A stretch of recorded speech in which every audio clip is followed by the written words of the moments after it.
اور کہا ہے کہ تمام نتائج آنے کے بعد یہ معلومات جاری کی جائیں گی۔ لیکن free and fair election network کے ابتدائی تجزیے کے مطابق گزشتہ جمعرات کو کل 127 ملین ووٹرز میں سے 60 ملین افراد نے پولنگ میں حصہ لیا۔ یہ 47% ٹرن آؤٹ ہے، جو سن 2018 کے پارلیمانی انتخابات کے مقابلے میں کم ہے۔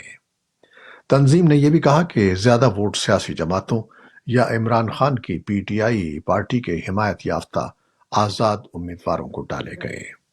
کسی بھی جماعت نے قومی اسمبلی میں اکثریت حاصل نہیں کی، لیکن ان میں سے دو نے بہرحال جیت کا دعویٰ کیا ہے۔ اتحاد ناگزیر ہے اور ہارس ٹریڈنگ شروع ہو چکی ہے۔ افغانستان سے ملحقہ پاکستان کے قبائلی اضلاع شمالی اور جنوبی وزیرستان میں عام انتخابات کے مکمل ہونے کے بعد امن و امان کی صورتحال مزید بگڑتی جا رہی ہے۔ گزشتہ روز دونوں علاقوں کے مختلف مقامات پر دہشت گردی کے 2 واقعات ہوئے، جس میں ایک پولیس اہلکار کے ہلاک ہونے کے علاوہ سابق ممبر قومی اسمبلی محسن داوڑ سمیت 6 افراد زخمی ہوئے ہیں۔ محسن داوڑ کو شمالی وزیرستان سے پشاور منتقل کر دیا گیا ہے، جہاں پر وہ ایک نجی ہسپتال میں زیر علاج ہیں۔ اور اب دوسری خبریں۔ اسرائیل کی فوج نے دعویٰ کیا ہے کہ اسے غزہ میں فلسطینی مہاجرین کے لیے اقوام متحدہ کے امدادی پروگرام UNRWA یا اونروا کے ہیڈ کوارٹر کے نیچے سینکڑوں میٹر لمبی اور جزوی طور پر چلنے والی ایک سرنگ ملی ہے۔ اسرائیل نے اس ادارے پر الزام لگایا ہے کہ اس کے کئی ارکان حماس کے کارندوں کے طور پر کام کرتے ہیں۔ دوسری جانب فلسطینیوں نے اسرائیل پر الزام لگایا ہے کہ وہ اونروا کو بدنام کرنے کے لیے غلط معلومات پھیلا رہا ہے، جس میں غزہ کی پٹی میں 13,000 افراد کام کرتے ہیں، اور یہ ادارہ برسوں سے اس خطے کی اس آبادی کی لائف لائن ہے جو امداد پر انحصار کرتی ہے۔ اونروا نے کہا ہے کہ اس نے جنگ شروع ہونے کے 5 دن کے بعد 12 اکتوبر کو ہیڈ کوارٹر خالی کر دیا تھا، اس لیے وہ اسرائیلی فوج کے تلاشی سے متعلق دعووں کی تصدیق یا تبصرہ کرنے سے قاصر ہے۔ غزہ میں اس 6 سالہ لڑکی کی لاش 12 دن کے بعد مل گئی ہے، جو اپنے خاندان کے ہمراہ اسرائیل کی فوج کے حملے کی زد میں آ گئی تھی۔ فلسطینی ریڈ کریسنٹ سوسائٹی نے اسرائیل پر الزام لگایا ہے کہ اس نے جان بوجھ کر اس ایمبولینس کو نشانہ بنایا جو ہندر رجب کو بچانے کے لیے بھیجی گئی تھی۔ اسرائیلی فوج نے ریڈ کریسنٹ کے بیان پر تبصرہ کرنے کی درخواست کا کوئی جواب نہیں دیا۔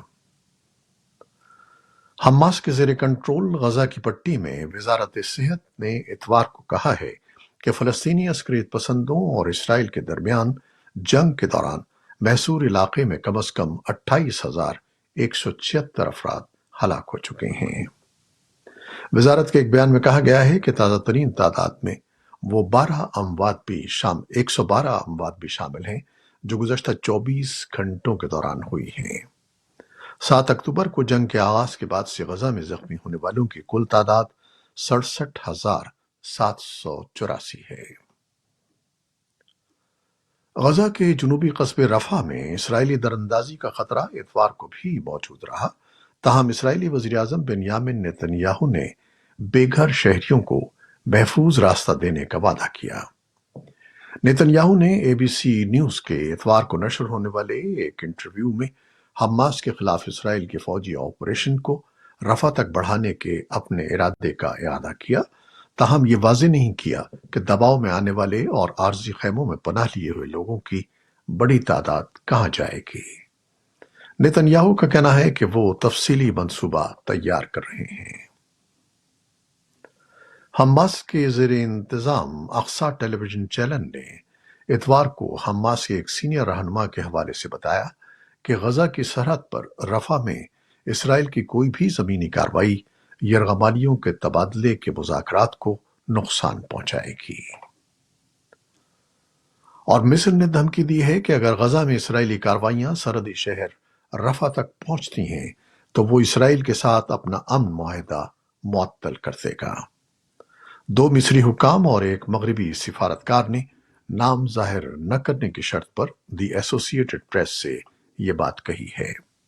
کیمپ ڈیوڈ معاہدے کو معطل کرنے کا خطرہ اس وقت سامنے آیا جب وزیراعظم بنیامن نیتن یاہو نے رفح میں فوج بھیجنے کے عزم کا اظہار کرتے ہوئے کہا کہ حماس کو شکست دینا ضروری ہے۔ امریکی سینٹ اختتامی ہفتہ 95.3 بلین ڈالر کے فوجی امداد کے ایک پیکج پر کام کر رہی ہے، جس میں سے تقریباً 60 بلین ڈالر روس کے ساتھ جنگ میں یوکرین کی مدد کے لیے دیے جائیں گے۔ 64 سینیٹرز نے بل کے حق میں جبکہ 19 نے جمعے کو دیر گئے اس پیکج کے خلاف ووٹ دیا۔ 14 ریپبلکنز نے تجویز کو اگلے مرحلے کی طرف لے جانے کے لیے ڈیموکریٹس کی تائید کی۔ اگر سینٹ اتوار کو غیر ملکی امدادی پیکج کی ممکنہ ووٹنگ کے ساتھ کلیئر کر دیتی ہے، تب بھی اس پیکج کو ایوان میں شدید مخالفت کا سامنا ہے۔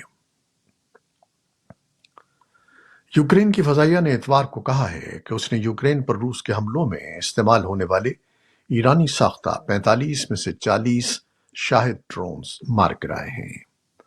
فضائیہ نے ٹیلی گرام پر پوسٹ کیا کہ ڈرونز کو کرائمیا سے لانچ کیا گیا تھا۔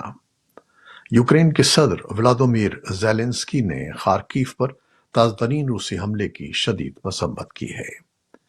ایک روسی ڈرون حملے نے ہفتے کے روز خارکیف میں ایک گیس اسٹیشن کو نشانہ بنایا، جس سے شدید آگ بھڑک اٹھی اور اس نے 15 رہائشی گھروں کو اپنی لپیٹ میں لے لیا۔ کم از کم 7 افراد ہلاک ہو گئے، جن میں 3 بچے بھی شامل ہیں۔ خارکیف کے میئر ایہور تریخوف نے بعد میں کہا کہ حملے میں 57 افراد زخمی ہوئے ہیں اور انہوں نے اتوار کو شہر میں یوم سوگ کا اعلان کیا۔ ایران میں 1979 کے اسلامی انقلاب کی 45ویں سالگرہ منائی جا رہی ہے۔ ہزاروں ایرانیوں نے اتوار کو بڑی سڑکوں اور چوکوں پر مارچ کیا۔ تہران میں ہجوم نے ایرانی پرچم لہرائے، نعرے لگائے اور روایتی پلے کارڈز اٹھا رکھے تھے۔ کچھ لوگوں نے امریکی اور اسرائیلی پرچم نذر آتش کر دیے۔ مرکزی شہر کرمان میں شدت پسند اسلامک اسٹیٹ گروپ یا داعش کے ایک مہلک حملے کے ایک ماہ بعد یہ تقریب منائی گئی ہے۔ اس مہلک حملے میں کم از کم 95 افراد لقمہ اجل بن گئے تھے۔ یہ تھی وہ خبریں جو فیس بک لائیو پر ہم نے آپ کے لیے پیش کی۔ ہماری ویب سائٹ، یوٹیوب اور پوڈ کاسٹ پر یہ بلیٹن آپ کے لیے پوسٹ کر دیا جاتا ہے۔ آپ ہمارے بلیٹن کو شیئر کرتے ہیں اور اپنے کمنٹس میں اپنی محبتوں کا اظہار کرتے ہیں، جس کے لیے ہم آپ کے بے حد مشکور ہیں۔ اپنی ان محبتوں کو جاری رکھیے گا۔ نیوز پروڈیوسر عائزہ عرفان اور نیوز ایڈیٹر بہجت جیلانی کے ساتھ خالد حمید کو اب اجازت دیجیے گا۔ اللہ حافظ۔